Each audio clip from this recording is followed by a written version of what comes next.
우시아가 죽고 이제 우시아가 52년 장기 집권을 하다 보니까 그의 아들이 아니라 그의 손자 아하스가 왕위에 오르게 되는데요. 이 시대는 아수르가 강력하게 이렇게 위력을 떨치던 시기였습니다. 이제 그 소식에 아람과 북이스라엘이 동맹을 맺고, 동맹을 맺으니까 힘이 생기잖아요. 그러니까 어떻게 해요? 남유다를 연합군을 형성해서 남유다를 침공해 옵니다. 제가 이 말씀 드리면서 우리 성도님들께 이사야서를 말씀을 드릴 때 혹 저도 이제 뭐 이렇게 전체적인 시야를 가지지 못한 부분도 있다 보니까 제가 말씀을 나누다 보면 이 이사야서 이 전반부가 북이스라엘이 멸망하고 없어진 것처럼 이렇게 말씀을 나눴더라고요. 근데 오늘 본문 말씀을 보면 이제 65년 뒤에 북이스라엘이 패망을 합니다. 그러니까 아직 지금 우시아 왕 때와 아하스 왕 때를 보면 북이스라엘은 존재한 상태입니다. 그러니까 이사야 선지자가 활동하던 시기에 이젠 북이스라엘이 완전히 패망하여 사라지게 되는 것이죠. 그런데 이제 이렇게 전쟁이 발발을 해요. 나라를 부강하게 만들었던 우시아 왕이 죽고 나라가 혼란스러우니까 이제 유다 백성들의 우려대로 주변국에서 저렇게 나라가 혼란스러우니까 우리가 가서 먹어치우자, 침공해서 저들을 침공해서 우리가 빼앗아 버리자, 이제 이렇게 되는 거죠. 이에 예루살렘이 포위되자 아하스 왕과 백성은 마치 숲에 나뭇잎들이 바람에 흔들리듯이 흔들리면서 두려워 떨게 되는 것입니다. 먼저 제가 잠깐 이 두려움의 감정에 대한 이야기를 먼저 나누고 싶은데요. 여러분, 이 두려움의 감정은 무조건 나쁜 감정이 아닙니다.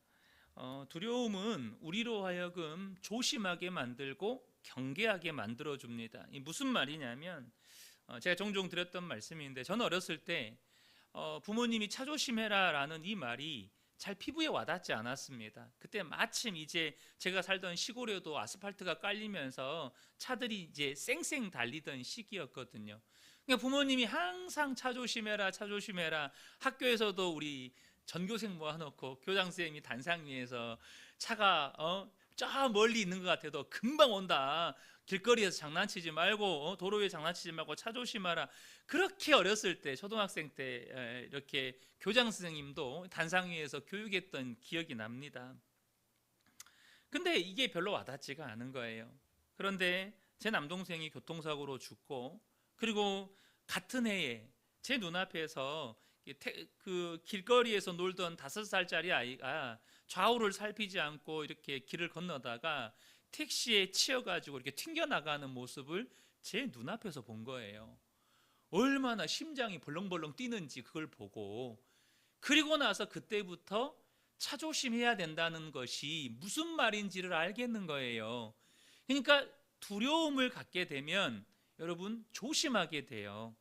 경계하게 돼요. 여러분 길거리, 이런 표현이 그렇지만 동물원 우리에서 사자와 막 호랑이가 풀려났어요. 길거리에서 사자를 딱 맞닥뜨렸어요. 두려워해야 돼요? 안 두려워해야 돼요? 사자를 고양이로 보면 됩니까? 두려워해야죠. 두려워하고 얼른 무슨 건물 안으로 들어가든지 해서 피해야죠. 그러니까 여러분, 두려움은 여러분 그 적당한 두려움이라고 표현을 해야 될까요? 적당한 두려움은 여러분 우리가 스스로 조심하게 만들고, 특별히 죄에 대해서도 영적으로 깨어있게 만들어줘요. 그러나 공포는 다르다는 거예요. 공포도 두려움의 일종이지만 공포심을 갖게 되면 이성적인 판단력과 분별력을 상실하게 됩니다. 우리가 이런 공포와 관련된 자라보고 놀란 가슴 소뚜껑 보고 놀란다라는 속담이 있잖아요. 내가 무언가에 대해서 너무나 놀라서 공포심을 갖게 되면 그와 비슷한 것만 봐도, 혹은 그와 유사한 상황에 닥치게 되면 이성적인 판단력과 분별력을 상실하고 공포감에 매몰돼 버립니다. 그래서 너무 공포심에 사로잡히면 사람이 몸도 안 움직이잖아요. 너무 놀라버리면 그 자리에서 주저앉아 버리잖아요. 여러분, 그러니까 공포심에 사로잡힌 건 다른 문제라는 거예요. 우리가 어떤 상황에, 위기의 상황에 두려움을 느끼는 것은 지극히 정상적인 반응이고, 또 적당한 두려움은 우리가 가져야 돼요. 그러나 공포심이 믿음을 대신하게 만들면 안 된다는 것입니다.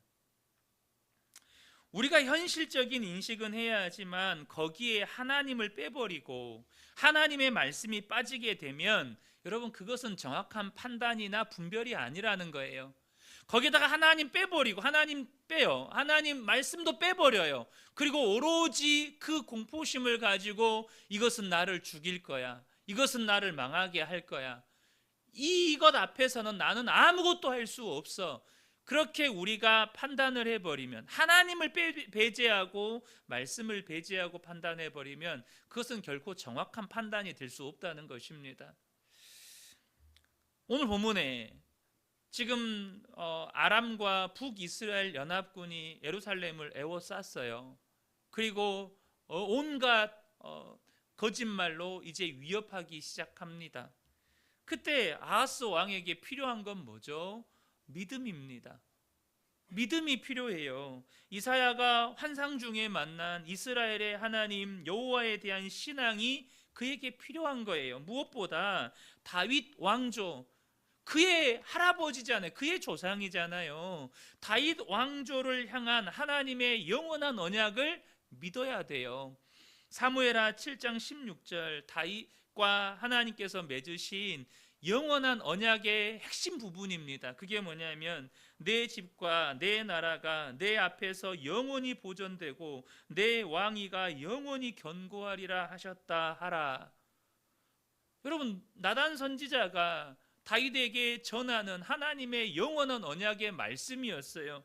이것이 다윗에게만 해당되는 말입니까? 다윗의 후손들에게도 그대로 유효한 말씀입니다. 안타까운 건 아하스 왕에게 그런 믿음이 없었다는 거예요. 두려움에 사로잡힌 이 아하스 왕은요, 너무나도 안타깝게도 이 위기를 해결하기 위해서 당시 강력한 위세를 떨치고 있었던 아수르의 왕 디글랏 빌레셀 3세에게 군사 원조를 요청하기 위해서 이미 사절단을 보냈어요. 그런 아하스에게 이사야가 찾아와서 그들을 위협하는 아람과 북이스라엘 연합의 실체를 알려줍니다. 4절을 보겠습니다. 그에게 이르기를 너는 삼가며 조용하라. 아무것도 하지 말라는 거예요. 지금 아수르에게 군사 원조 요청하지 말라는 거예요. 그거 멈추라는 거예요. 르신과 아람과 르말리아의 아들이 심히 노할지라도 이들은 연기나는 두 부직갱이 구루터기에 불과하니 두려워하지 말며 낙심하지 말라. 연기나는 부직갱이, 여러분, 부직갱이의 연기만 요란하게 난다는 거예요. 부직갱이 뭔지 아시죠? 우리 불쏘시개 한번 넣었다 빼면 연기 살짝 나잖아요. 그 불도 붙으면 이불 한번 훅 끄면 꺼지잖아요. 그거라는 거예요. 구루터기에 불과하다는 거, 이미 다 잘린 나무라는 거예요. 그러니까 두려워하지 말고 낙심하지 말라. 나중에 보면 이제 이사야 선지자가 북이스라엘의 멸망을 예언합니다. 65년 뒤에 이제 북이스라엘은 멸망할 거고 다시는 나라를 못 세울 거다. 그러니까 잘린 나무의 구루터기라는 거예요. 근데 이것이 우리에게 뭘 말씀해 주는 거죠? 여러분, 지금 아하스가 두려워하는 대상의 실체가 뭐예요?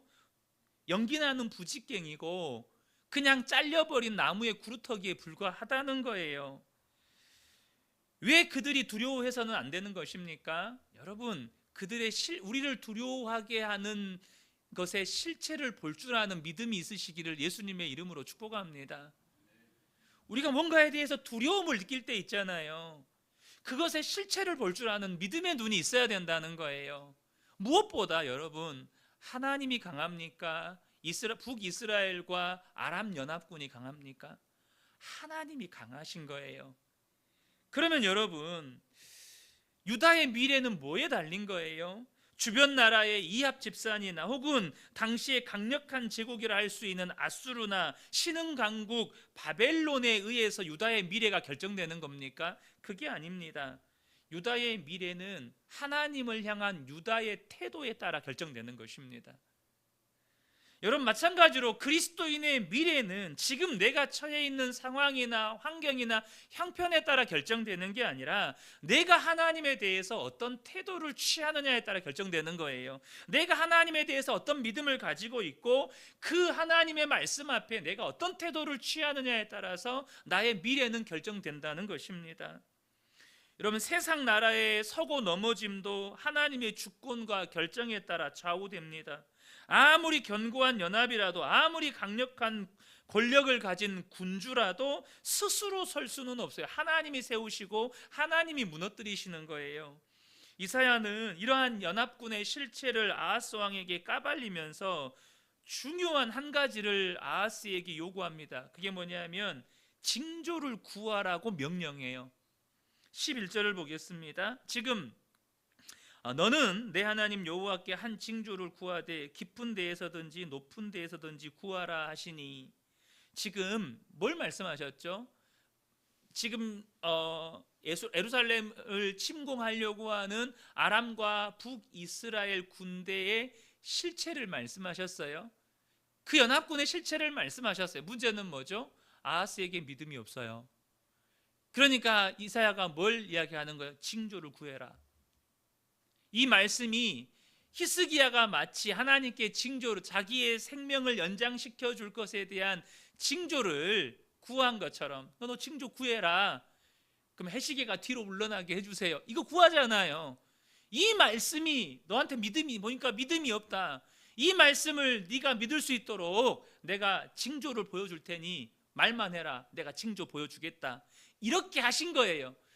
그러니까 여러분, 본문의 아하스가 어떻게 해요? 징조를 거절합니다.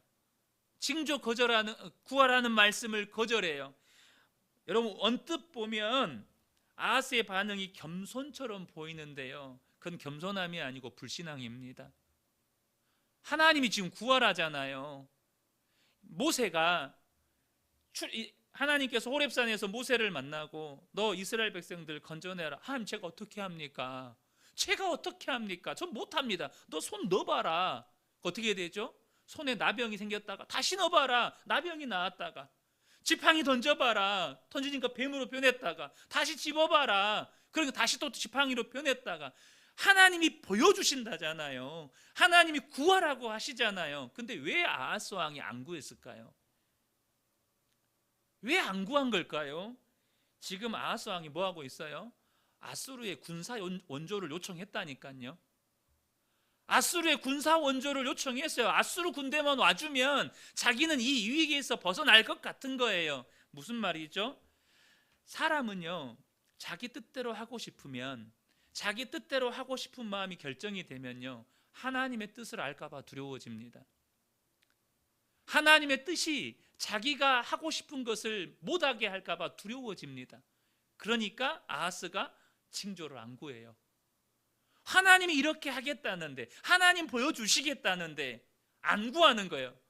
뭐 하는 거죠? 끝까지 자기는 자기 고집, 자기가 원하는 대로 하고 싶다고 고집을 피우는 거예요. 여러분, 저와 여러분이 아셔야 돼요. 우리가 거절해도 하나님의 뜻은 이루어집니다. 아하스의 믿음과 상관없이 북이스라엘은 멸망합니다.